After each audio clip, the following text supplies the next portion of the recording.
Tara mga idol, samahan nyo kami. Pupuntahan natin ang pinagmamalaki ng probinsya ng Aklan, ang isla ng Boracay. Pagdating nga namin dito sa Cagbanbort mga idol, siyempre bababa na kami at kitang-kita talaga yung napakagandang tanawin dito sa isla ng Boracay mga idol. Siyempre, hindi mawawala yung picture-picture at yung video-video dyan mga idol. Kung nakikita nyo mga idol, punuan talaga dito. Summer na talaga mga idol at season talaga dito sa Boracay mga idol, kaya ang daming bisita, ang daming guest dito. Naglakad na nga kami palabas ng port, sumakay mga idol papunta dun kung saan kami magtutuloy mga idol. Siyempre dun sa hotel namin. Medyo matagal-tagal na nga tayo hindi nakabalik dito sa isla ng Boracay mga idol, kaya ang laki na talaga yung pinagbago, lalo na talagang gumanda dito. Pagdating nga namin dito sa Ditalipapa mga idol, konting lakad lang at mararating na namin kung saan kami nakabuking na hotel mga idol, at nandito na nga kami mga idol. Dito kami mga idol sa El Family Hotel. Kung nakita nyo, ito yung logo nila. Siyempre mga idol, napagod sa biyahe. Siyempre hindi may iwasan magutom, kaya bago ang lahat, kainan muna mga idol. At pagkatapos namin kumain mga idol, pahinga muna ng kaunti dito sa room.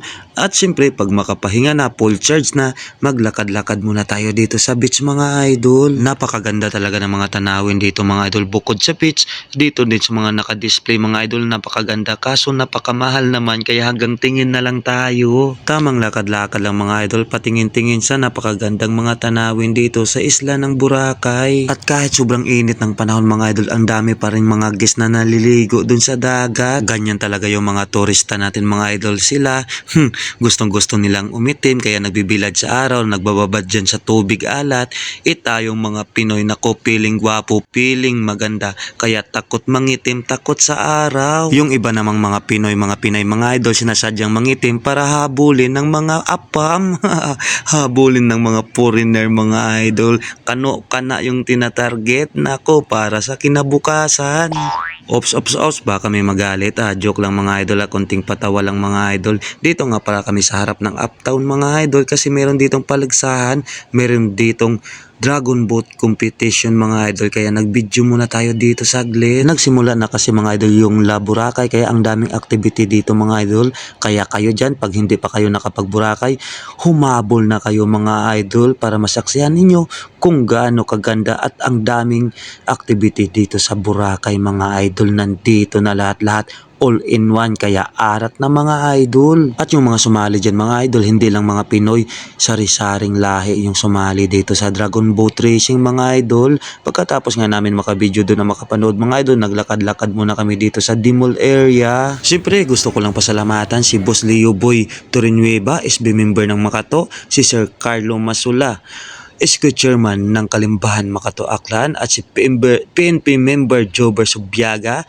and here wife mga idol and daughter. Yo, thank you sa inyo talaga. Pumunta na nga kami dito mga idol sa 2-season Hotel and Restaurant Boracay. Kung nakikita nyo mga idol, napakagara talaga, pang big time talaga yung hotel and restaurant nila mga idol. Dito na nga kami mga sa loob mga idol, at meron pa tayong ditong nakitang koi fish, nako, ang lalaki. At pagdating dito sa front beach mga idol, ayan, napakarami din talagang guest nila mga idol, sari-saring lahi yan. At dito na nga kami sa 2-season Hotel and Restaurant Boracay mga idol, at dito na kami magdi-dinner. Kung nakita nyo, ayan, tumitingin na sila dito sa menu mga idol, pinipili na kung ano yung gusto nilang kainin for dinner. Gaganahan ka talaga dito mga idol, at mai-enjoy mo talaga yung dinner mo, nako, sa mga tanawin na napakaganda, sa mga guest na sari-sari, nako, kung anong lahi man yan, basta guest, mamahalin natin yan at i-welcome natin dito sa Boracay Island, province ng Aklan mga idol. Siyempre proud na proud tayo dyan. At habang nag-aabang ng sunset yung iba mga idol, kami mga idol gutom na. Ako lang yata ready to dinner na mga idol. At siyempre gusto ko lang i-shout out at pasalamatan. Thank you talaga kay Sir Romel Taladro at kay Sir Dundon Rosia. Thank you talaga mga boss sa inyo pa dinner sa amin. Mabuhay kayo dito sa 2-season Hotel and Restaurant Boracay. Kaya kayo dyan mga idol, kung nagbabala bala kayong pumunta dito sa Boracay, dito na kayo dumiretso mga idol sa Two Season Hotel and Boracay. Napakaswabe, napakaganda talaga dito ng view mga idol at mag-i-enjoy talaga kayo at gaganahan sa pagkain ninyo. Kaya arat na. Pagkatapos nga namin kumain mga idol, siyempre ayan nasigtayuan na at pauwi na sa hotel namin para makapagpahinga mga idol. Kaya hanggang dito na lang muna yung video natin. See you mga idol sa next video natin, sa next activity namin dito sa isla ng Boracay. At kung nagustuhan ninyo yung video natin mga idol o kung proud aklanon kayo na may Boracay kayo, isang puso at isang share naman dyan mga idol. Thank you very much mga idol and magandang gabi sa inyong lahat-lahat.